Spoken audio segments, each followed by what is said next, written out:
Mitch Johnson did not mince words when talking about the Spurs' late game execution. After two 1-point losses at the buzzer, the Spurs have fallen to 6 games under 500, and we're going to break down Mitch Johnson's comments and the Spurs in late game execution, their clutch moments, here on Spurs Digest with your host Keenan Warner.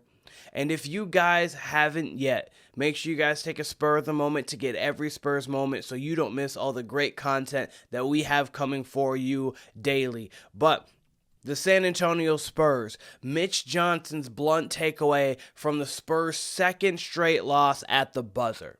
This is the third game in a row that has gone down to the wire. And second straight night, Spurs had a ball with a chance to win the game at the buzzer. We know the shot against the Hornets, and of course, De'Aaron Fox hits it, but it doesn't have enough time. That's coming off a terrible possession. We're actually going to highlight those here in just a few moments. And then we get the magic one where Wemby gets the ball, gets a very good look off, obviously with his high release point, gets a good look, and just misses the shot. But the problem comes more so on the defensive side than it does on the offensive side. But let's dive in here more to this article by clutch point.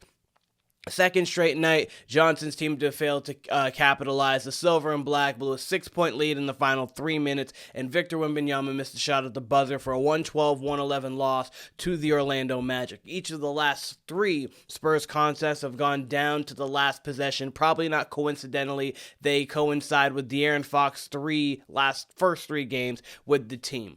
After they beat after they beat Atlanta 126-125 in the debut, they fell to Charlotte before losing to the Magic. And Mitch Johnson did have comments about this. Crunch time execution is something that we have to continue to improve upon because that's how close these games are in the balance. And of course, we know with De'Aaron Fox that the floor of the San Antonio Spurs has risen. And I understand that these games were against not the greatest of teams. You have an Atlanta Hawks team that's they have a Charlotte team that's and then you have a Magic team who's still trying to find themselves a little bit because they've been injured a lot of this year, but they're starting to find their way. Paulo Banchero, you've got Franz Wagner, Jalen Suggs, they've Jonathan Isaac who had got the rebound in that last play. They've got a lot of youthful talent over there in Orlando, and they're going to be a tough team for years to come as long as they can stay healthy and together. But I understand all of them are on the road, and I understand that you're making tough decisions, still trying to integrate De'Aaron Fox, but those 2 losses take you from 22-28 to 24-26, and that matters tremendously because they would have had a chance to get to 500 by the All-Star break, and being a 500 team at the All-Star break is going to be massively different than if they're 6, 7, 8 games below 500, depending on how this next week goes, right, going into the All-Star break. But 3 consecutive 1-point games are a return to problem that plagued the Spurs earlier in the season from December 23rd to January 6th. The Spurs took place in 6 games that came down to the final minute, and they lost 5 of those. So, just in this little stretch, the Spurs, that's 1-5, that's 1-2. That's 2-7 over that little stretch of time.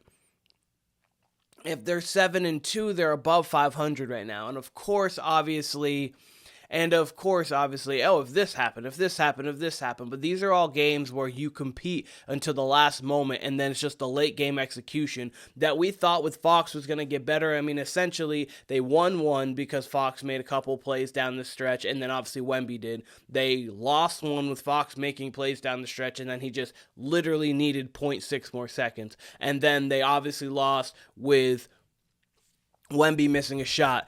The difference, though, in that run comparatively to this one was that one came against the Knicks, the Timberwolves, the Nuggets, the 76ers, the Bulls. They came against a lot of quality teams. Obviously, the Bulls, I believe the Bulls are not a quality team, but they play hard. Obviously, Denver, we know what Denver is. We know what Minnesota is. We know what New York is. We know what Philly can be when they have all their pieces. Obviously, this year's been a little weird for them without any Embiid. For the majority of it, or him bouncing back and forth, and then Jared McCain, who was a promising young rookie, and then him getting injured. So that team's been in a weird flux all season, but on any given night, they can compete with anybody. So those At that time, it was like, okay, this team is finding their way. They're playing close with all these teams, and then just close loss. And you thought Fox was going to be able to fix that, but he hasn't fixed that yet. And then we also have the second thing of what Mitch Johnson was saying. Obviously, the last play gets a lot of attention, rightfully so,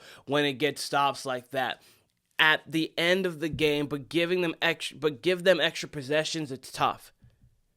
That's the thing that's been the most frustrating with this whole thing, is not the offense. I understand there's been a couple misses, but you're not going to make every shot. Wemby got a good shot. De'Aaron Fox was getting to the basket and getting good shots. The offensive execution late in game actually has not been an issue at all. It's been the lack of defensive commitment, communication, and efficiency, and that's been the problem, especially because this team is supposed to be defense first.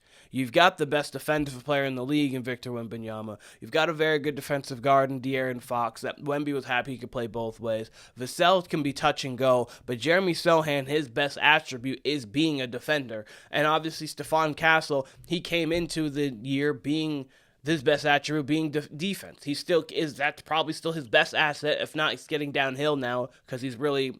But like, we have defenders. That's the thing that makes it so frustrating. The Spurs allowed the Magic several second chance opportunities. Wemby and company were outboarded 45-54, including 13-4 on the offensive glass. That cannot happen. You cannot have a guy like that pivotal. That cannot happen. That's the need of another big, and that's the hope of Bismack Biyombo coming in there, being able to spell minutes. You have Charles Bass, you have Mamu, and then you would love to get another guy. This is more so offseason wise. If you can get another guy who's a little bit bigger, who can back up Sochan a little bit better too, that would be preferred, because we cannot be getting beat on the offensive boards 13-4. You're not going to win many games when you get out rebounded like that in general, and especially on the offensive boards. The lack of focus has been referenced throughout the season, and all of you Spurs fans know it. One quarter a game, it feels like, unless the Spurs are on. But one quarter a game, focus just goes. And then sometimes it's possessions, it's minutes, it's like they can't seem to consistently put together 48 minutes of quality basketball where it's high intensity, high focus. And that is their next step in becoming a true champion. The championship teams can focus and lock in for 48 minutes on multiple nights. We saw Boston throughout the entire playoff run. They had some moments where they lacked, but they were good enough that they were able to come back. And that's also the mark of a champion. But there were multiple games where you just saw from tip to close, they're locked in, they're playing defense, they're sound, they're moving the ball. That doesn't mean you can't let up a run here or there, but it doesn't mean you just disengage and let go of the rope. And that's the thing with the San Antonio Spurs team, is they kind of just let go of the rope. The setback of the Spurs dropped the setback of the Magic game dropped the Spurs to 6 games under 500. They're 22-28. The one silver lining, which is pretty cool, they are 22 wins. They won 22 games all of last year. So like, unless they lose the next 32 games, I think it would be straight, we are going to have a better record than last year. They should be at least a 500 team. I'm still sticking strong to the 44-38 and being the 8th seed. I'm gonna die on that hill. That's fine with me. But that's the thing about it. And then I want to just show this little quickly. This is the Spurs in clutch games this year. For those who don't know what's considered a clutch game is a game within the last 5 minutes that is 5 points or less. So the Spurs are under 500 in these clutch games. Obviously, we've just played 3 back-to-back, and we're 1-2 in them. Shooting 42% from the floor, 34% from 3, 80% from the line. 80% from the line, especially on a smaller sample size, actually really isn't that bad, especially for an entire team.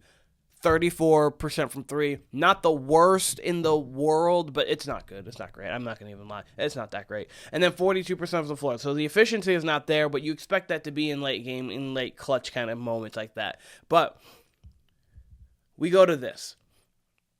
This is the last 3 sequences in the Hawks game, in the Hornets game, and the Magic game. This is the last minute. Last 30 seconds to a minute. You have the Wemby dunk, and then you have, this is against Atlanta. Trae Young floater. And then obviously there's a foul, and then the replay, and then Wemby hits the first free throw, misses the second one, and then goes there. But Trae Young floater. Easy enough. They were going back and forth with baskets. Fox had a couple floaters, but like, they're getting too easy of shots. There's that. Okay. Then we're here. Fox, floater in the lane. Cool. There's a miss. Pull up for Fox. Great. Okay, great. We're tied at 114. Get Sochan in there. Cool. And then we have the possession where it's like, okay, LaMelo's going to drive to the paint, and then we're going to dish it out to Miles Bridges. And Miles Bridges is just going to have a wide open practice corner three. We're up 2 at that. It's 116 to 114. I think I misspoke and said it was 114. It's 116 to 114. If they make a layup, it's fine. Why, De'Aaron Fox, this is on you. Why are you helping down? We understand that you want to stop the pressure. Trust the fact that Victor Wembanyama can alter the shot enough to where you stay on your guy.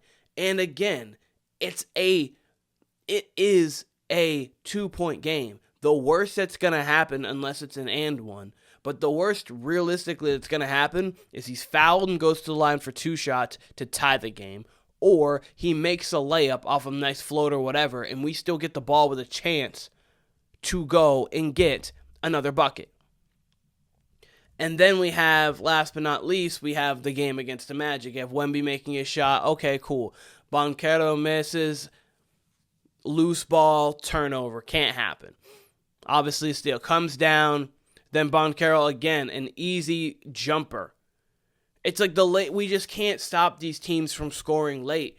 And it's their best players. It's Miles Bridges. It's Paolo Banchero. It's Trae Young. We're just not the defensive efficiency and the defensive tenacity that we have the capabilities of playing with. We just haven't been playing with. We are not playing great late game, and it's causing for this Spurs team, who is absolutely talented enough to be a playoff team, to look like they could not even make the play-in because they continue to lose these close games. We highlighted from December 23rd to now that we're 2-7 in 9 games that all of you guys can remember vividly. Remember the Knicks game on Christmas. The game 2 days before where we decided to let Tyrese Maxey get steals and then dunk and then do whatever he wants to late in the game. The Timberwolves game where we came back when we played great. It was one of the only games where he scores 25 and we lost. I mean, there was just all of them.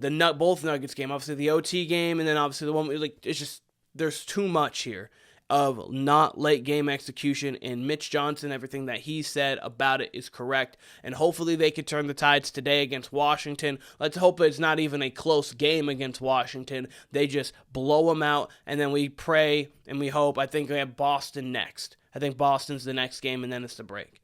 We go into the break at 24-28, 4 games under. Get things settled, situated. Stephon Castle goes and wins the dunk contest. Victor Wembanyama goes and shows out on All-Star Weekend. We get some time off, acclimate ourselves with De'Aaron Fox, and then we go on a run here to get ourselves at least in the play-in. But let me know what you guys think about the Spurs late game execution and how the Spurs have been playing. This is Spurs Digest with your host, Keenan Warner. I appreciate all of you guys, and I will be seeing you guys very soon.